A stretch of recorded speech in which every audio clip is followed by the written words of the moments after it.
Salut tout le monde. Et bah là, ça y est, je vous commence la vidéo sur Boukari. Ça faisait un petit moment que j'avais fait l'autre vidéo. D'ailleurs, il y a beaucoup de choses qui ont changé sur ma façon de penser par rapport à l'époque où je l'ai faite. Et je vous avais dit que je vous parlerais de Boukari, mais entre-temps, beaucoup de choses sont arrivées. J'ai eu d'autres informations, d'autres réflexions, d'autres raisonnements sur le personnage, et je vous fais donc la vidéo que maintenant. Donc Boukhari, le fameux savant qui a ramené des centaines de milliers de hadiths, qui a tout vérifié, authentique, ça y est, les chaînes de transmission, vous pouvez lui faire confiance. Sauf que 600 000 hadiths en une quinzaine d'années, c'est pas vraiment concevable dans la vie d'une personne.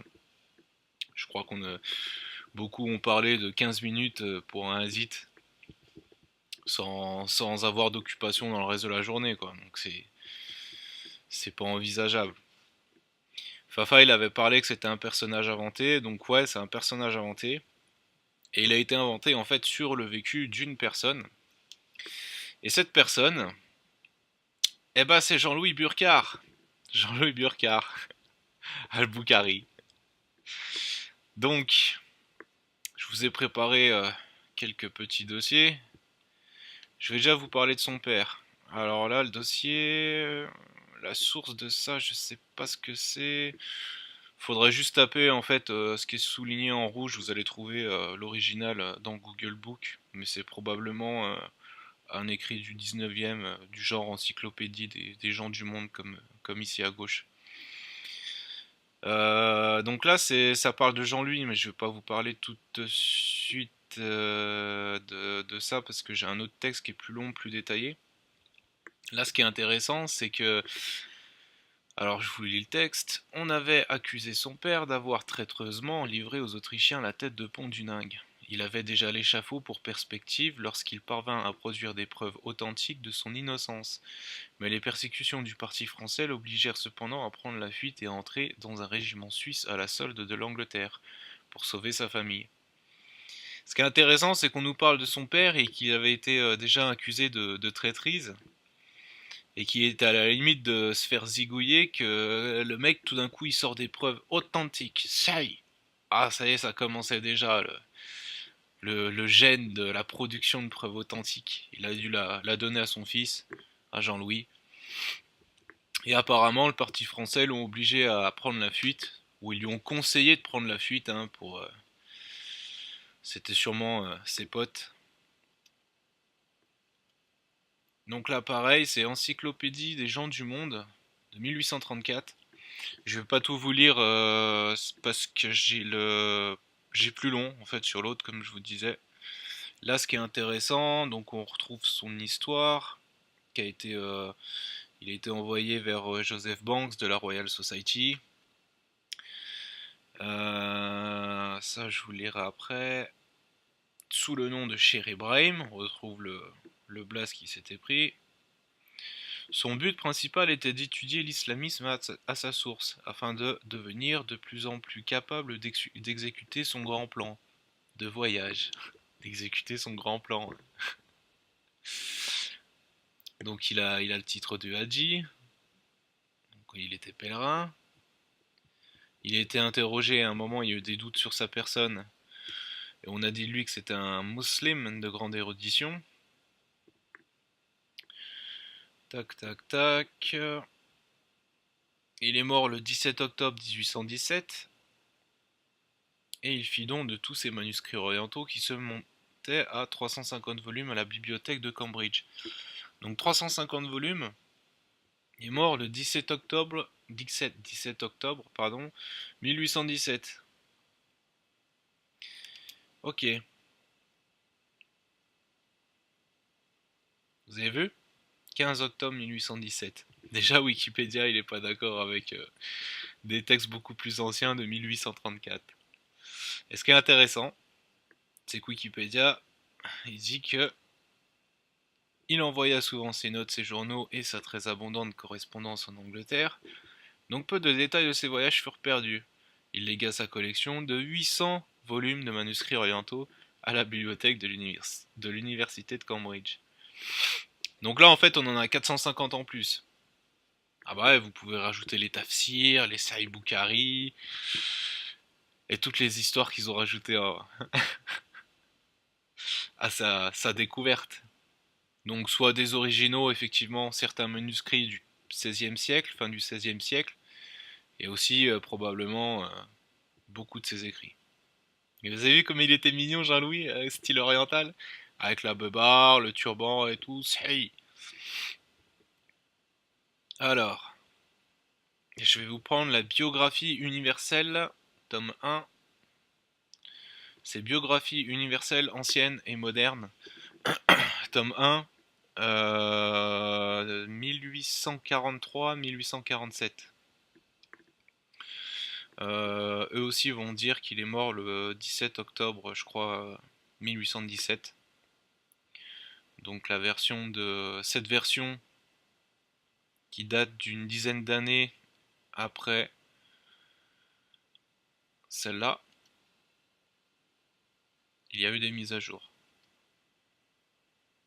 Donc il y a un problème sur la date de sa mort. Je vous expliquerai ça après. Tac.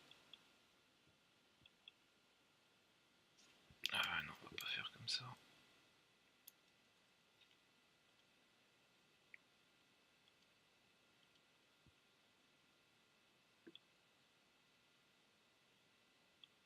Hop, comme ça vous avez la tête à Jean-Louis.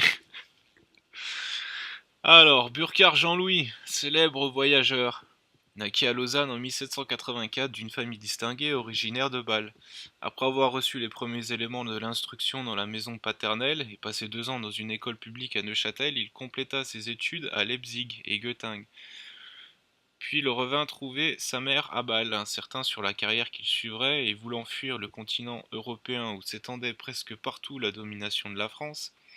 Il alla en Angleterre au mois de juillet 1806, recommandé par une lettre du professeur Blumenbach à Sir Joseph Banks, donc Sir Joseph Banks de la Royal Society, qui était depuis longtemps un membre très actif du comité de la Société africaine. C'est l'association africaine, mais c'est aussi une association créée par Joseph Banks. La Royal Society vous ramène, vous façonne l'histoire et vous la magouille et vous la ramène sous forme d'écrits authentiques, hey. Et la Société d'Afrique, je pense que c'était ceux qui étaient sur le terrain directement qui s'organisaient à de la géopolitique, à de la magouille tout au long de l'histoire et ils répètent en fait les égrégores dans le temps. Euh,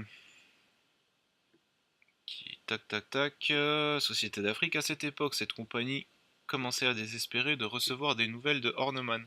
Hornemann, c'était un orientaliste allemand. Il était parti aussi, il voulait partir au niveau de la Mecque, mais plus de nouvelles de lui. Et ce que j'ai trouvé, apparemment, soit il serait mort quelque part, soit il serait devenu marabout dans une tribu. Ça m'a fait marrer.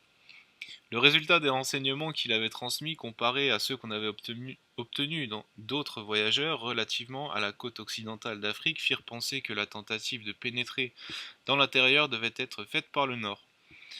Ces vues de l'association ne tardèrent pas à être connues de Burkhard et il offrit ses services pour cette entreprise. Banks eut beau lui représenter les dangers auxquels il allait s'exposer, Burkhard resta inébranlable.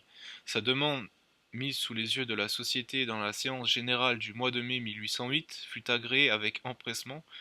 Aussitôt il étudia sans relâche la langue arabe tant à Londres qu'à Cambridge et en même temps l'astronomie, la minéralogie, la chimie, la médecine et la chirurgie. Il laissa croître sa barbe, prit le costume oriental et dans les intervalles de ses travaux il s'exerça à faire de longues courses à pied, la tête nue, à l'ardeur du soleil, dormant sur la dure, ne mangeant que des plantes potagères et ne buvant que de l'eau. Le 25 janvier 1809, il reçut ses instructions qui lui enjoignaient d'aller d'abord en Syrie. Il reçut ses instructions officieuses et officielles. Il partit de Portsmouth le 2 mars et arriva à Malte au milieu d'avril. Durant son séjour à Malte, Burkhard compléta son équipement à l'oriental, prit le nom d'Ibrahim Abdallah. Et je vous donne la suite. et se donna pour un marchand musulman de l'Inde qui portait des dépêches de la Compagnie des Indes au consul anglais à Alep. Donc déjà le mec il part là-bas et il se déguise. Il veut pas se faire remarquer. En général, c'est suspect quelqu'un qui veut pas se faire remarquer. Après une longue traversée, Burkhard atteignit la côte de Syrie à Souédier, l'ancienne C, je sais pas, c'est coupé, j'arrive pas à lire, à l'embouchure de l'Oronte, et il partit aussitôt pour Alep avec une caravane. Une fièvre inflammatoire le tourmenta pendant 15 jours après son arrivée à Alep. Ouais, enfin une fièvre inflammatoire, il vient d'arriver à Alep, au bout de 2 jours, on sait tout ce qu'il a chopé la tourista, Jean-Louis. Première épreuve. Ensuite, avec l'aide d'un maître capable, il recommença l'étude de l'arabe littéral et vulgaire, et ne manqua aucune occasion de converser dans cette langue avec les habitants. Il réussit à faire connaissance avec plusieurs chirs et des hommes instruits. Au mois de juillet 1810, il se remit en route pour Palmyre sous la protection d'un chir arabe. Pendant que celui-ci était allé à un puits, une tribu hostile dépouilla notre voyageur de sa montre et de sa boussole. Ça commence bien, hein.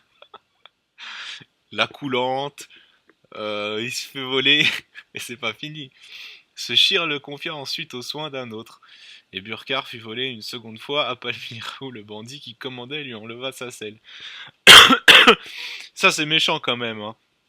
Ça se trouve, Jean-Louis, il avait un pauvre bourricot ou une vieille mule qui était pas confortable, il lui a volé sa selle. Ça devait être dur quand même, hein. En plus avec la dysenterie. Oh. Forcé de prendre la route de Damas, l'état de trouble du pays le retint 6 semaines dans cette antique cité. Au mois de septembre, il visita Baalbek, le Liban et l'Anti-Liban. Revenu à Damas, il fit une excursion dans le Harwan, le patrimoine d'Abraham. Donc ça, c'est ce qu'ils nous disent, hein. Là où ils veulent vous orienter. Il retourna par Homs et Hama, vers Alep, où il fut rendu le 1er janvier 1811. Il projeta ensuite une autre tournée dans le grand désert, du côté de l'Euphrate, et put l'effectuer dans le cours de la même année, sous la protection du shir de Sokné, village éloigné de 3 journées de marche d'Alep, et à 12 heures de Palmyre. Il fut placé sous la sauvegarde d'un bédouin, qui ne fut pas assez puissant pour le préserver d'être volé de tout ce qu'il possédait. Ah, jamais 203. Ce qui l'affligea le plus, ce fut la perte des notes qu'il avait prises. Mais ne se décourageant point, dès que les pluies eurent cessé, il se dirigea vers Damas par la vallée de l'Oronte et par le mont Liban. Qu'il parcourut dans le plus grand détail. Ah, Jean-Louis parcourait les pays avec sa loupe. Il donnait tous les détails. En avril et mai, il tourna de nouveau ses pas vers le Harwan, examina les montagnes, à l'est et au sud du lac de Tibériade. Enfin, le 18 juin, il prit sa route à l'est du Jourdain, et de la mer Morte, à Wadi Moussa, qui est à 2 journées au nord d'Aqaba. Il découvrit les ruines de Pétra, l'ancienne capitale de l'Arabie pétrée. Ah, je vais faire une petite parenthèse, hein, parce qu'effectivement, il y a bien une Pétra dans l'ancienne Arabie pétrée. Voilà. Jean-Louis, on nous dit que Jean-Louis, il a découvert Pétra. En fait, c'était une redécouverte. Pétra existait déjà, mais il n'y avait pas tout ça. Ça, en fait, si vous êtes observateur et vous connaissez un peu les styles, c'est du baroque. Ça vient de la Renaissance. Et en fait, pour faire ça, ils ont utilisé probablement de l'acide chlorhydrique qui va attaquer la roche. Et une fois que la roche peut être creusée, on peut sculpter facilement toutes sortes d'œuvres dans les blocs. Et ça, c'est l'œuvre de l'armée napoléonienne et des maçons en fait, parce qu'ils avaient découvert la technique de la pierre réagglomérée et notamment aussi la technique de l'acide chlorhydrique dont ils se sont servis pour le canal de Suez. Et ils ont façonné un peu le monde pour que ça corresponde à la version historique des jésuites Scaliger et Petavius. Et donc on a attribué cette découverte à Jean-Louis pour qu'il ait des royalties. Mais ça c'est une douille, ça vient du 19e siècle. Je vais vous montrer par contre Petra, comme quoi elle était bien sur les cartes. Voilà, 1561. Là, vous voyez, il y a Jérusalem. Et d'ailleurs, Jérusalem n'est pas placée tout le temps au même endroit, mais ça aussi c'est une douille, je vous expliquerai plus tard. Petra est là. C'était une petite cité, quoi, mais pas la Petra enjolivée qu'on a aujourd'hui. Hop. Donc on était sur le deuxième. Ah bah je vais faire la petite parenthèse aussi sur la Royal Society. Merci la Royal Society d'avoir fait le tri dans les manuscrits et les écrits orientaux et de nous donner la pure vérité, hein. Merci à vous. En plus, les scans sont dégueulasses. Si vous remarquez, en haut à gauche, il y a marqué Ulugh Beigi, c'est Ulugh Beg. Ils vont vous dire que c'est un savant de Samarcande, mais en fait c'est un reflet du vrai Mohammed. Pareil, je vous expliquerai ça plus tard. Voilà, le cercle de philosophes et d'orientalistes. Merci. Remerciez-les bien, hein, pour avoir modifié l'histoire et les langues. Et égarer votre esprit sur la vérité. Donc la Royal Society, hein, Arabic Roots, the Royal Society.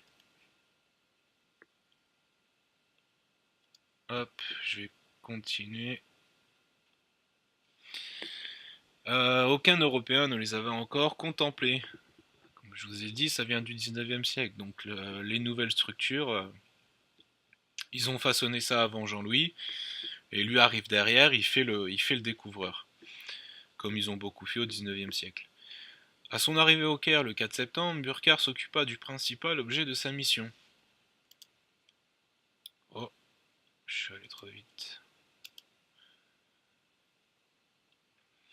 Aucune occasion de pénétrer dans l'intérieur de l'Afrique et par le Fezzan ne s'étant présentée, il voulut au moins faire le voyage de Nubie.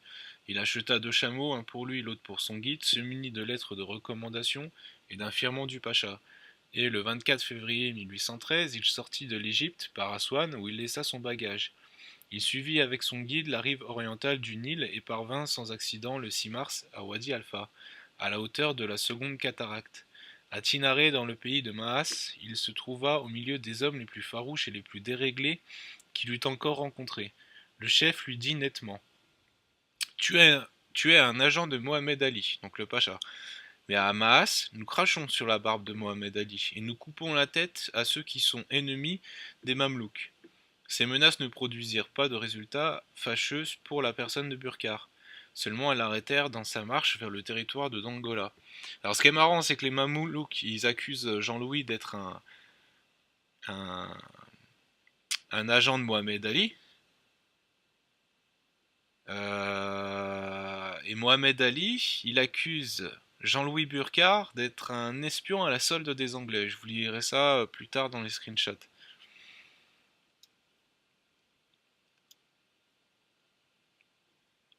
Donc la suite du Dongola, de la frontière duquel il n'était éloigné que de 2 journées et demie. Il retourna bien vite au nord jusqu'à Kolbé, où il passa le Nil à la nage, en tenant la queue de son chameau d'une main et le poussant de l'autre. Il retourna bien vite au nord. Oh, il a des chiés dessus, Jean-Louis. Au point. Alors on nous raconte qu'il a passé le Nil à la nage, en tenant la queue de son chameau d'une main et le poussant de l'autre. Alors, je sais pas si vous voyez le Nil, mais ça fait un peu flipper de traverser comme ça. Je pense plus qu'il voulait effacer ses traces en traversant le fleuve. Enfin bref. Il descendit le long de la rive gauche du fleuve jusqu'à Imsamboul, regagna ensuite Aswan le 31 mars, et Esné où il resta jusqu'au 2 mars 1814. Vivant presque solitaire, et tâchant de ne pas fixer l'attention, hein, c'est bizarre quand même de ne pas vouloir fixer l'attention, il se joignit alors à une caravane d'une 50aine de petits marchands d'esclaves qui allaient de Daraou en Égypte aux Berbères en Nubie, sous l'escorte d'une 30aine d'Arabes. On traversa le même désert où Bruce, qui venait d'un côté opposé, avait tant souffert de la disette d'eau. Bruce, je sais pas qui c'est, mais je pense que ça devait être un orientaliste. Le 23, on atteignit Ankéré, village qui est le chef-lieu du canton de Berbère. La caravane se remit en marche le 7 avril. Elle passa par Damer et fit halte à Chenvi. Burkhard eut aisément poussé jusqu'à Sénart, qui n'est qu'à 9 journées de marche, et de là en Abyssinie. Mais il aima mieux visiter des contrées inconnues. Une autre caravane se disposait à partir pour le golfe arabique. Il vendit ses marchandises et acheta un esclave nègre et des provisions. Donc au calme, Jean-Louis, il achète son Renoir. Ah bah toi, t'as l'air de bonnes conditions. Allez hop, on achète un Renoir. Normal quoi. On se dirigea vers l'Atbara, l'Astaboras des anciens.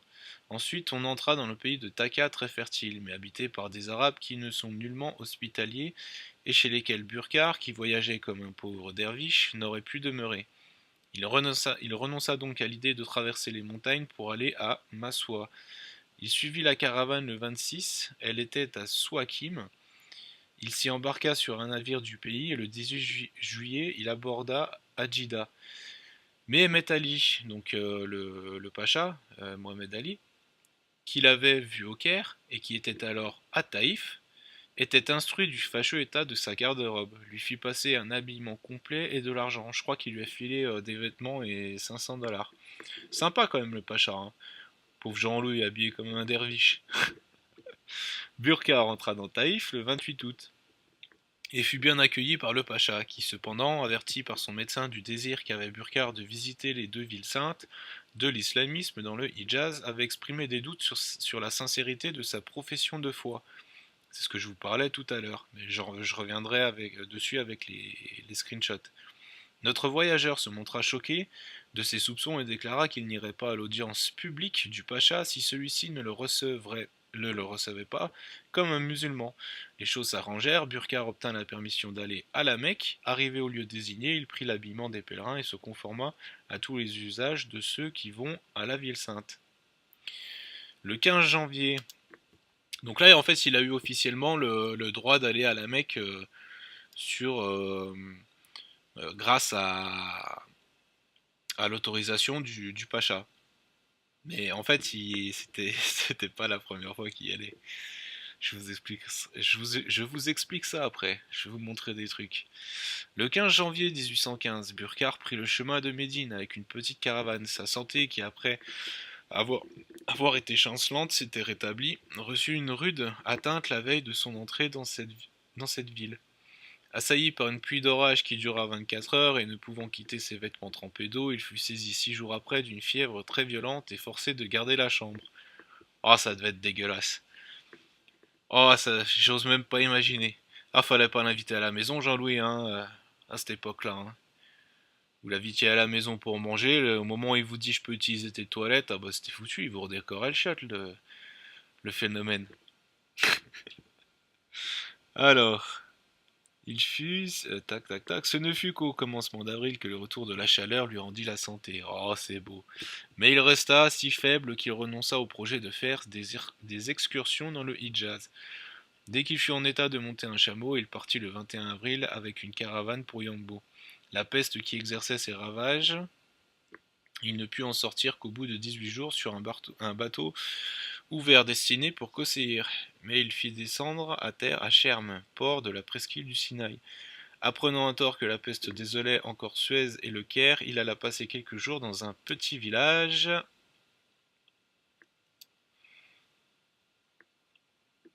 au milieu des montagnes.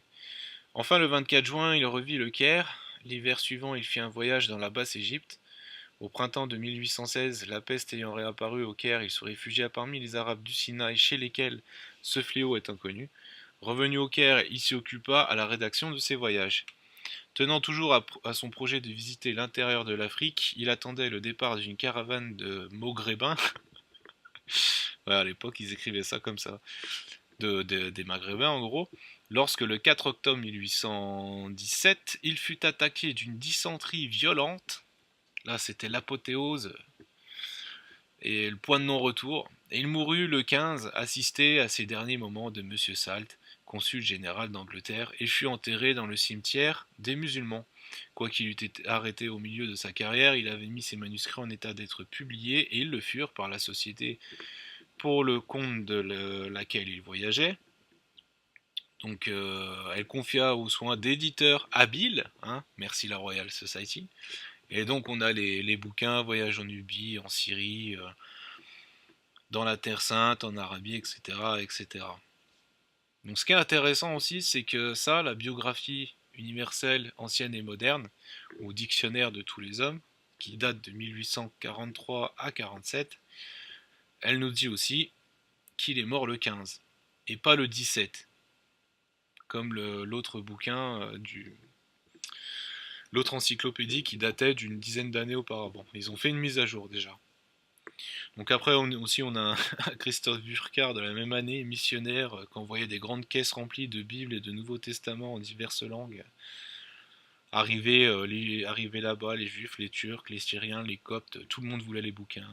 C'était un best-seller des mises à jour. Donc, Jean-Louis, il est parti là-bas, il a fait comme Boukhari. Il a voyagé dans tous les pays qu'il pouvait. Il se renseignait, il décrivait ce qu'il voyait, c'était beau, plein de guimauves, etc. Mais bon, en fait, c'était un espion. Il avait d'autres tâches officieuses. Et il est parti à la Mecque bien avant l'autorisation du Pacha. Qu'est-ce qui m'a mis sur la piste? Alors, je vais pas vous parler de ça tout de suite.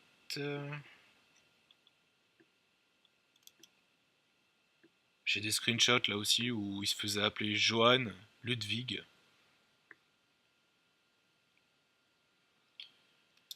Il se faisait appeler aussi John Lewis.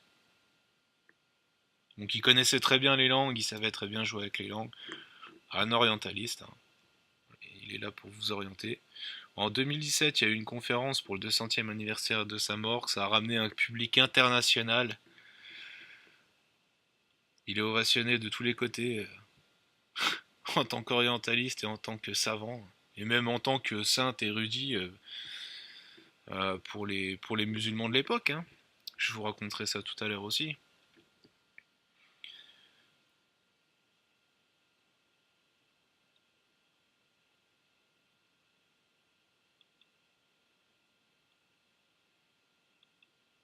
Ouais, je vais commencer par ça, ça va être plus facile.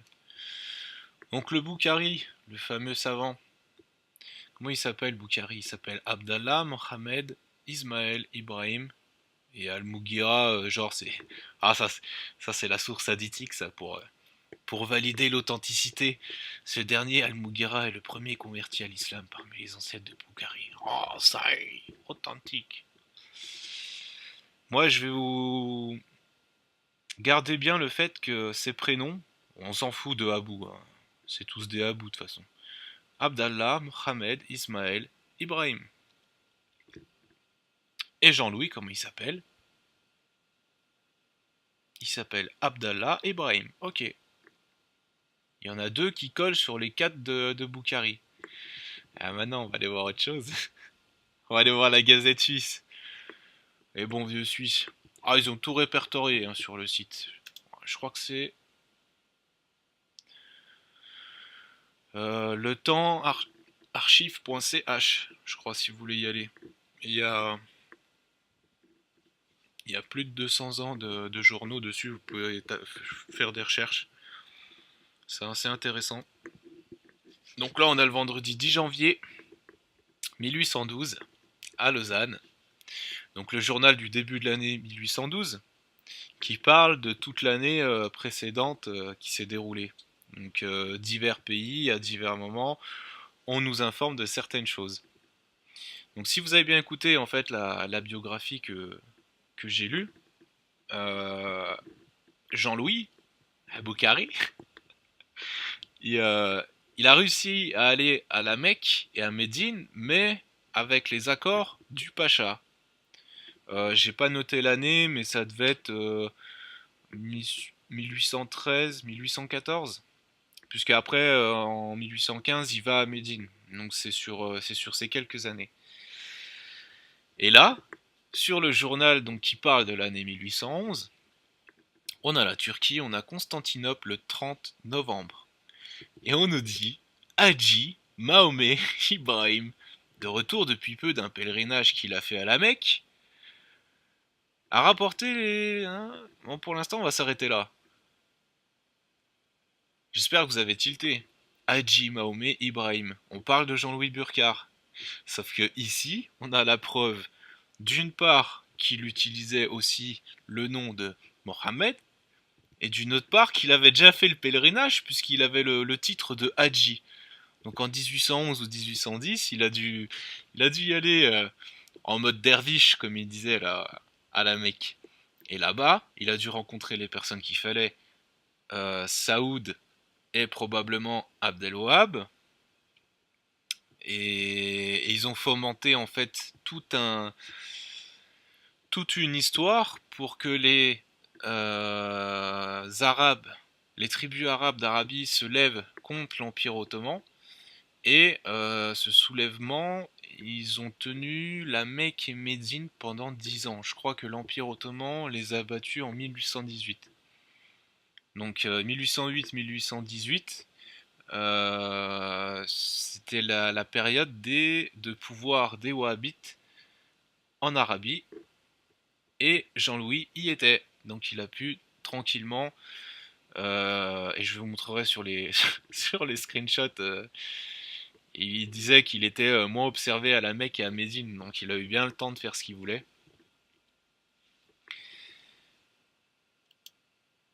Je vais peut-être vous la lire du coup ça en fait.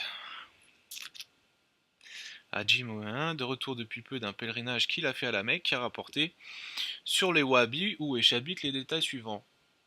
Donc là il parle de l'année 1811, donc il y était probablement, et il rapporte évidemment des dires sur les Wahhabites, puisqu'ils les forment, c'est eux qui les ont créés, un peu comme Daesh au final. Et ici en Europe, on va diaboliser ces gens-là, on va parler de sectes, on va parler d'atrocités, etc., etc. Et la preuve par ces soi-disant dires, Wabi Shir Abdul Wahab Férouz, habitant de Lucie, homme d'une vaste éducation, avait un fils, Mohamed Abdul Wahab, qui se distinguait aussi par ses connaissances et ses talents. Celui-ci passa 3 ans à Bassora où il étudia à fond les différentes sciences, la théologie, la logique, la jurisprudence, la rhétorique, les langues et les preuves de l'unité de Dieu. Lorsqu'il rentra dans sa patrie, il trouva son père aveugle. Celui-ci parut fort attristé du retour de son fils et dit à ses amis qui lui témoignaient leur étonnement de son chagrin. Mon fils est un terrible démon, ses péchés en fourniront la preuve, il sera la cause d'un grand schisme dans la croyance révélée et de cruelles guerres civiles. Donc, Jean-Louis Boukhari nous raconte l'histoire d'un certain Mohamed Abdelwahab qui va amener tout un bordel au niveau de la croyance révélée et qui va créer de cruelles guerres. Donc Mohamed Abdelwahab, on pourrait penser que c'est effectivement un arabe de là-bas, mais c'est aussi un espion des Anglais. Le capitaine Richard Francis Burton. J'ai compris ça il n'y a pas longtemps grâce à l'article à Cédric sur des programmations historiques dont je n'ai plus accès à cause de Facebook. Mais on me passe gentiment merci Jordan, les articles, donc je peux me tenir informé. Et en fait, j'ai lu aussi Capitaine Burton, et c'était pareil, c'était un orientaliste, il avait plusieurs cordes à son arc, et donc on a créé une histoire par rapport à ce personnage, Mohamed Abdul Wahab, qui sera en fait musulman, l'élève de Boukhari et Saoud Savod. Je crois que ça va arriver d'ailleurs juste après. À la mort de son père, Abdul Wahab se rendit dans la ville de Duria. Il se lia avec son cousin Azens, père de Savod. Donc Savod, le V, vous le remplacez par le U, c'est Saoud. Mais c'est pas une histoire d'impression d'époque au niveau des langues où le V était encore utilisé pour dire U. C'est juste qu'en fait Savod, c'est pareil. Je pense que ce n'est pas euh, une personne arabe, c'était quelqu'un en place déjà là-bas qui en fait a pris le pouvoir sur toutes les tribus arabes et il a arabisé son nom en Saoud. Il lui prouva la fausseté de sa croyance et l'engagea de l'aider à convertir les habitants du désert. Voilà. Il va l'engager, voilà, je te sors les hadiths de Burkhar, comme quoi les Ottomans ils ont pris la Mecque et Médine il y a quelques siècles, ils montent les tribus arabes et ça fait un mouvement sectaire qui va engranger les Wahhabites quoi. Ils propagèrent leurs opinions par des violences sans exemple. Ils employèrent la ruse, l'oppression et le pillage. Wahab laissa trois fils, Abdullah, Hussein et Shafir. Le fils du dernier existe encore à Zubat près de Bassora, mais il n'est point attaché aux principes de son père et de son cousin. Les pèlerins qui venaient de Syrie, d'Égypte et de Turquie pour visiter les saintes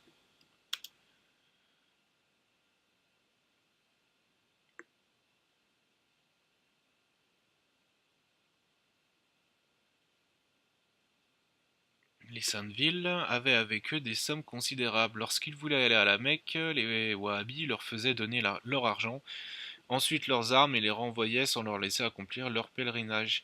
Il y eut ainsi 10 000 obligés de s'en retourner avec leurs marchandises. Donc ça en fait, pareil c'est Burkhard qu'en parle dans ses bouquins. Ceux qui voulurent passer outre furent emprisonnés et décapités. Dans le concours de cette année, les Wahhabis se sont considérablement renforcés. Ils n'ont permis à personne d'approcher du mausolée du prophète pour la cérémonie du Zerarout. Il n'y a pas eu un seul pèlerin qui ait pu l'accomplir. Je n'osais pas moi-même manifester mes intentions à cet égard. Je prétextais l'envie de voir le pays. La ville sainte est entourée de murailles et défendue par beaucoup d'artillerie. Il y a à Médine un petit château que Savod fit bâtir, donc Savod, Saoud. D'ailleurs, je vais revenir aussi vite fait sur le fait que Jean-Louis Boukhari nous raconte: je n'osais pas moi-même manifester mes intentions à cet égard, donc de faire la cérémonie du mausolée du prophète. Donc il était bien là-bas, avant sa visite officielle à la Mecque, son pèlerinage officiel, avec les papiers du Pacha. Pendant que j'étais dans ces environs, les Wahhabis détruisirent le tombeau de Fatima et les autres monuments. Ils en enlevèrent les perles et les diamants ainsi que les ornements précieux du cénotaphe de notre prophète. Ensuite, ils se portèrent à Duria. Ils avaient auparavant défendu aux habitants de Médine et aux Arabes d'avoir aucune communication avec les peuples de la Syrie, de la Turquie, de l'Égypte et de l'Indostan, je crois. Ouais. Qu'ils appelaient tous incrédules. Ça me rappelle un comportement. Et ils avaient attaché des peines ou des récompenses à l'infraction ou à l'observation de ces ordres. Sympa, bon, je vous lis pas le reste, c'est pas intéressant.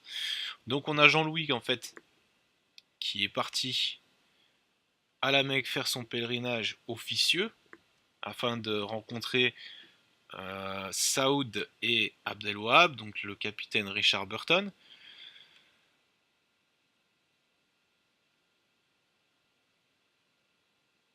Et donc ils ont monté le mouvement wahhabite avec les hadiths qui n'étaient pas au début faits à titre de religieux, à titre de dogme. Ils s'en sont servis pour confirmer en fait leur dire auprès des tribus, je pense. Ça semble logique. Et par ça, en fait, c'était le but était étant de déstabiliser l'Empire ottoman. Ça a marché d'une certaine manière la première fois, et ça a été reconfirmé après encore avec un espion anglais. Un siècle après, un petit peu plus, Laurence d'Arabie, tout simplement, qui retourne voir les Arabes, qui les finance. Ils affaiblissent l'Empire ottoman et ils gagnent. Les Arabes deviennent l'Arabie Saoudite en 1927, si je me trompe pas. Ça doit être ça. Donc voilà, Jean-Louis, c'est un sacré petit magouilleur. Donc je vais peut-être pas revenir sur les screenshots tout de suite, ça va peut-être faire un peu long. Je crois que je vous ai tout lu. Biographie universelle. Il y en a plusieurs des biographies universelles. Vous pouvez aller voir sur internet tous les ans quasiment ils en sortaient des tomes et des tomes histoire de faire les mises à jour. Comme Windows. Les bio. biographie de Burckhardt, ça je vous l'ai lu. D'ailleurs, par rapport à ça, donc du coup, on a sur le nom de Boukhari, Abdallah, Mohamed, Ismaël Ibrahim, et Burckhardt utilisait officiellement Ibrahim Abdallah, et les petits Suisses ils nous ont balancé aussi qui se faisait appeler Hadji Mohamed Ibrahim. Donc on en a 3 sur 4. S'il y en a un qui me sort un lien comme quoi Burckhardt se faisait appeler Hadji Mahomet Ismaël, ah je lui offre... ah, qu'est-ce que je pourrais lui offrir?